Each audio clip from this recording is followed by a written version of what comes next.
الاعراب تقدیری پڑھیں. الإعراب التقديري هو الإعراب الذي لا تظهر فيه علامة الإعراب لسبب مانع وتقدر وتقدر. وتقدر العلامة كأنها مذكورة. والأسماء التي تعرب إعرابا تقديريا ثلاثة أنواع. اسم المقصور. اس کا کیا ترجمہ ہے؟ ترجمہ بھی کریں. اعراب وہ اعراب جو ظاہر نہیں کرتے اعراب کی علامت کیونکہ ان میں معنی ہوتا ہے اور وہ معنی جو ہے وہ مقدر کر دیتا ہے علامت کو، جیسے کہ مذکور ہے، مذکور ہوئے ہے، یعنی اس جو اعراب ہوتا ہے وہ ظاہر نہیں ہوتا، اس کے اندر مقدر ہوتا ہے، چھپا ہوا ہوتا ہے. والاسماء التي تعرب اعرابا تقديريا، اور جو اسماء جو ہوتے ہیں جس میں اعراب تقدیری ہوتا ہے وہ 3 قسم کے ہوتے ہیں. اسم المقصور هو الاسم المعرب الذي آخره ألف لازمة مفتوح ما قبلها تقدر فيه العلامات الثلاث. جاء الفتى، رأيت الأفعى، ذهبت إلى المستشفى. اس میں فتح جو ہے، اچھا اسم مقصور وہ ہوتا ہے، یہ معرب اسم ہوتا ہے جس کا آخر جو ہے وہ الف لازمہ کے ذریعے آتا ہے، اور اس سے پہلے والا مفتوح ہوتا ہے، اس سے پہلے والا جو ہوتا ہے وہ مفتوح ہوتا ہے. تو یہاں پہ جاء الفتح، فتح جو ہے وہ مفعول ہے لیکن اس کا اعراب ظاہر نہیں ہو رہا. رأیت الافعى میں افعى جو ہے وہ مفعول ہے لیکن اس کا بھی اعراب ظاہر نہیں ہو رہا. اور ذهبت الى المستشفى میں یہ جو ہے وہ مستشفى مجرور ہے لیکن اس کا جو ہے وہ علامت کسرہ، مطلب کسرہ ظاہر نہیں ہو رہی، کسرہ مقدر ہے. جی بات سمجھ آ رہی ہے کہ یہ وہ معرب اسما ہیں کہ جن کا اعراب تقدیری ہوتا ہے، یعنی یہ مبنیات میں سے نہیں ہیں بلکہ یہ کس میں ہیں؟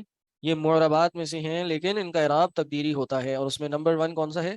الاسم المقصور، اس میں مقصور ہے. اس کی ایگزامپلز آپ کے سامنے آ گئیں. اچھا یہاں پر ایک چیز اور ہے جو یاد رکھیں، یہ اگلی جو آپ کی کتاب ہے تحفۃ الثنیہ اس میں بھی بڑی وضاحت کے ساتھ یہ بیان کریں گے. کہہ رہے ہیں وَالسَّبَبُ مَنْعِ ظُهُورِ الْعَلَامَةِ هُوَ التَّعَذُّرُ. اس کا کیا معنی ہے؟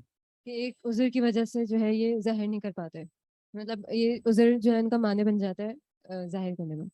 ہاں یعنی تعذر، اس میں جو اس کی علامت ظاہر کرنے کو جو معنی ہے نا سبب، وہ التعذر ہے. تعذر یعنی ناممکن ہے، ایک طرح سے ناممکن ہے. ای لا یمکن ان تظہر العلامت علی الالف ابدا، کہ آپ کوئی علامت الف پہ ظاہر کر ہی نہیں سکتے. صحیح ہے. اچھا یہ اس کا ترجمہ کیا ہوا انہوں نے؟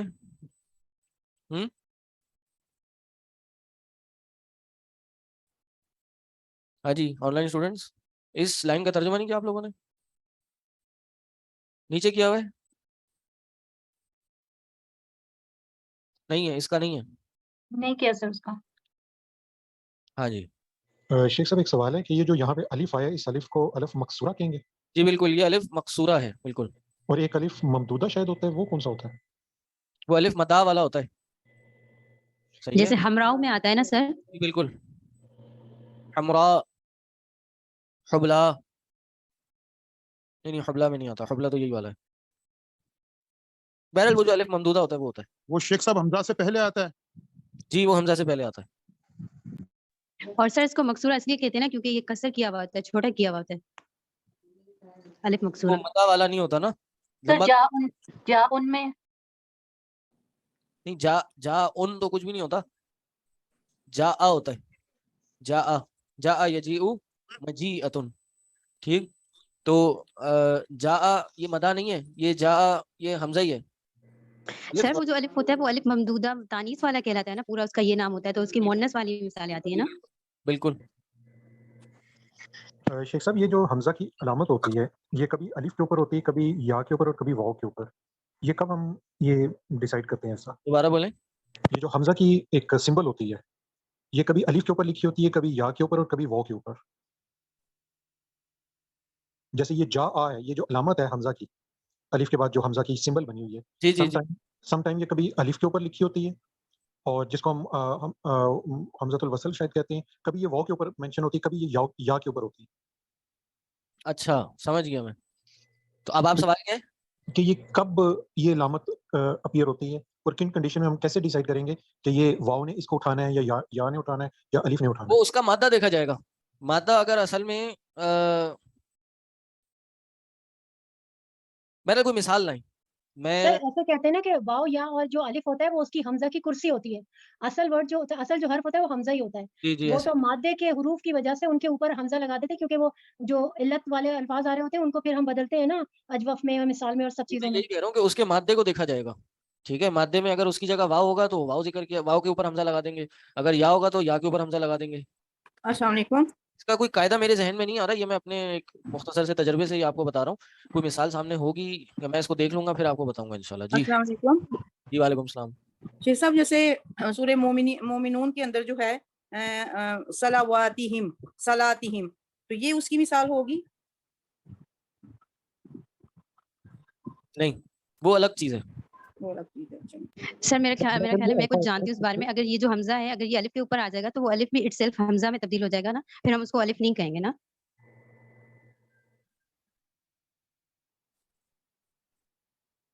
مثال سے بات کریں، مجھے اس طرح نہیں حاضر ہو رہا، ابھی سمجھ نہیں آ رہا. جیسے یہ کہہ رہی ہیں قرأ. سر میرا خیال ہے ایسا ہوتا ہے کہ اس سے پہلے کی جو علامت ہوتی ہے وہ ڈیسائیڈ کرتی ہے، یعنی جو الف کے اوپر حمزہ آتا ہے جب اگر اس سے پہلے فتح ہو، اور واو کے اوپر حمزہ تب آتا ہے جب اس سے پہلے حرف کے اوپر جو علامت ہے وہ ضمہ ہو، اور یا کے اوپر آتا ہے جب اس سے پہلے جو علامت ہے وہ کسرہ ہو. چلے میں اس کا قاعدہ دیکھتا ہوں پھر بتاؤں گا آپ کو انشاءاللہ. ابھی اس کا کوئی اصول میرے ذہن میں نہیں ہے. آگے بڑھیں. کون پڑھے گا آن لائن؟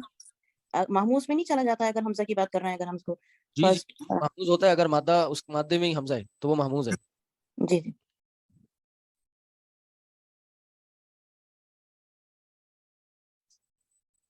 چونٹی گری ہوئی اس گلاس میں. سر میں یہ کون ریڈ والے میں سر ابھی جو ٹائم ٹیبل چینج ہو گیا تھا تو کیا دوبارہ پرانا والا ہی چلے گا ٹائم ٹیبل یا نیا والا؟ کون سا والا؟ ابھی نیا ٹائم ٹیبل بھیجا تھا نا لوگوں نے کہ آج قرآن ہوگا دونوں پیریڈ میں. تو اگر جو بھیجا وہی ہوگا، مجھے تو نہیں پتا. تو ابھی آپ قرآن کے تو بعد والے دونوں پیریڈز لکھے ہوئے تھے نا، پہلا عربی کا تھا وینسڈے کو جو نیا اسکیجول آیا تھا اس میں. پتہ نہیں، میرے پاس تو یہ تھا، پھر اس کو چیک کرنا پڑے گا. منڈے کا میرا پیریڈ چینج ہوا ہے. منڈے کو میرا خیال ہے پہلا تھا، یا سوری آخری پیریڈ تھا آپ لوگ کے ساتھ، وہ چینج ہو کے دوسرا ہو گیا.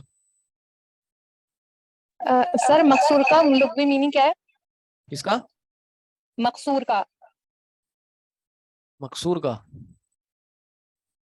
قصر سے نکلا ہے، یہ اسم مفعول ہے، لیکن یہ ان اسماء کو کہتے ہیں کہ جن پہ علامت تقدیری ہوتی ہے، اس کو کہا جاتا ہے.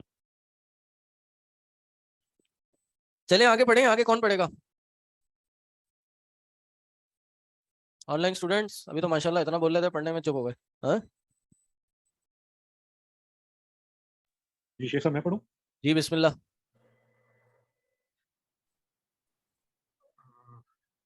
یا اللہ پڑھے بھائی. یہ شیخ صاحب کہاں سے پڑھنا ہے؟ اسم المنقوص. پہلا اسم مقصور ہو گیا جس کا اعراب تقدیری ہوتا ہے. دوسرے جو اسماء جن کے اعراب تقدیری ہوتے ہیں وہ اسم منقوص ہے.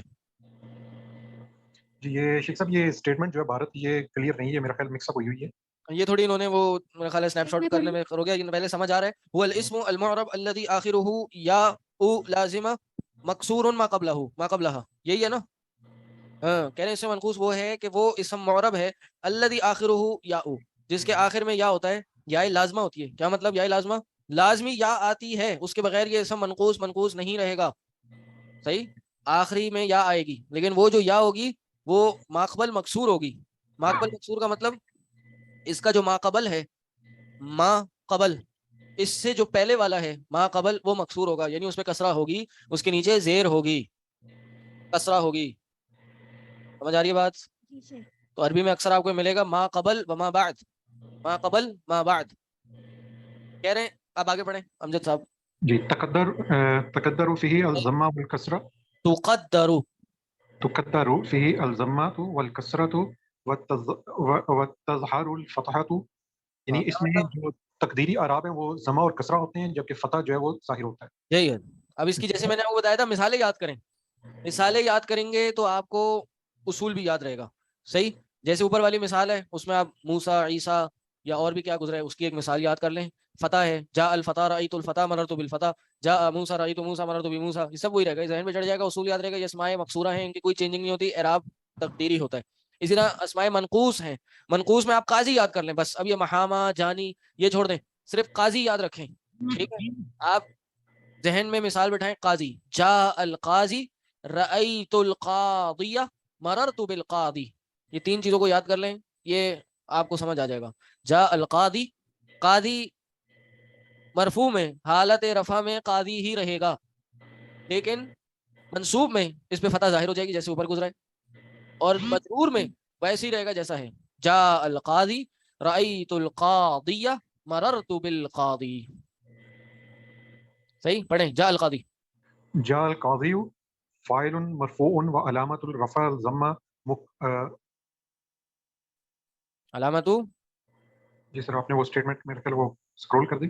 علامت سوری، جی، علامت رفعہ علامت رفعہ الضمۃ المقدرۃ علی الیاء، مقدرۃ المقدرۃ علی الیاء، علی الیاء. علی الیاء، یعنی اس میں جو القاضی ہے وہ فاعل ہے اور اس کے جو علامت ہے، علامت وہ مرفوع ہے، ضمہ ہے، مگر وہ اس پہ اپیئر نہیں ہوگا، ظاہر نہیں ہوگا. رایت المحامیہ مفعول به منصوب و علامت نصبہ الفتحۃ الظاہرۃ، یعنی اس میں جو المحامی ہے وہ مفعول به ہے اور وہ منصوب ہے اور اس کی علامت فتح اس پہ ظاہر ہو رہی ہے. ذهبت الى الجانی، اس میں مجرور بإلی و علامت جر الکسرۃ المقدرۃ علی الیاء، اس میں جو الی کی وجہ سے، الی حرف جر ہے، الجانی جو ہے وہ مجرور ہوگا اور یا پہ کسرہ آئے گا، مگر وہ تقدیری اعراب کی وجہ سے وہ یہاں پہ ظاہر نہیں ہوگی. وسبب منع ظہور علامت. شیخ صاحب میری آواز آ رہی؟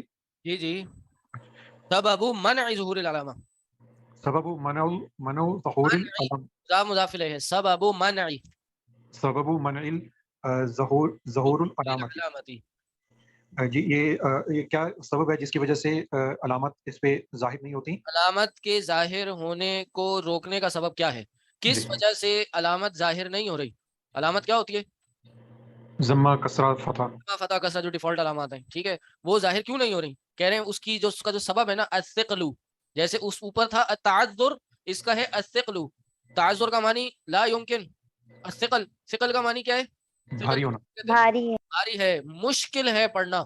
صحیح، آگے یہی کہہ رہے ہیں، ای یمکن ان تظہر العلامت علی الیاء، ممکن تو ہے کہ یہاں پر علامت ظاہر کی جائے، ولکنھا ثقیلۃ فی النطق، ولکنھا ثقیلۃ فی النطق، لیکن یہ نطق میں، نطق کیا ہے؟ بولنے میں. بولنے میں یہ بھاری ہے.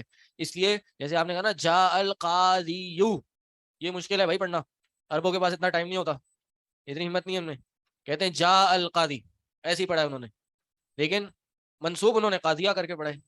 رأیت القاضیہ، مررت بالقاضی پڑھ سکتے تھے لیکن یہ بھاری ہے، قاضی، اس لیے قاضی پڑھ لیا. سمجھ آ گئی بات؟ اچھا یہ کوئی قواعد نہیں ہے، آپ سمجھ رہے ہوں گے عربوں نے بیٹھ کے پہلے قواعد بنائی ہیں پھر بولنا شروع کیا ہے، ایسا نہیں ہے. یہ جتنی بھی نحو اور صرف ہے یہ کہتے ہیں کہ سماع سے آئیے، سن سن کے آئیے اور پھر اس کے قواعد بنے، اسپیشلی جو صرف ہے. نحو کے تو پھر کچھ قواعد بن جاتے ہیں، بنا لیے جاتے ہیں، لیکن صرف جو ہے وہ ساری مسموع ہے، سنی ہوئی ہے، سن کے ہی اپلائی ہوئی ہے. چلیں. اور شیخ صاحب یہ جو اعراب ہیں ان کے بارے میں کہا جاتا ہے کہ حضرت علی نے ایک تابعی تھے ابو اسود الدولی، ان کو کہا تھا اعراب لگانے کے لیے. ایسا ہی ہے، ابو الاسود الدولی، یہ جو نحاف کی آپ کی کتاب ہے دارالسلام کی، اس میں لکھا ہوا شروع میں یہ قد یکون المنقوص محذوف الیا وتحذف الیا فی ثلاثت وتحذف الیا فی ثلاثت حالات ہی اذا لم یکن محلی اعراب پڑھیں گے. جی شیخ صاحب کیا کہا آپ نے؟ الیا پہ کیا اعراب پڑھیں گے؟ الیاء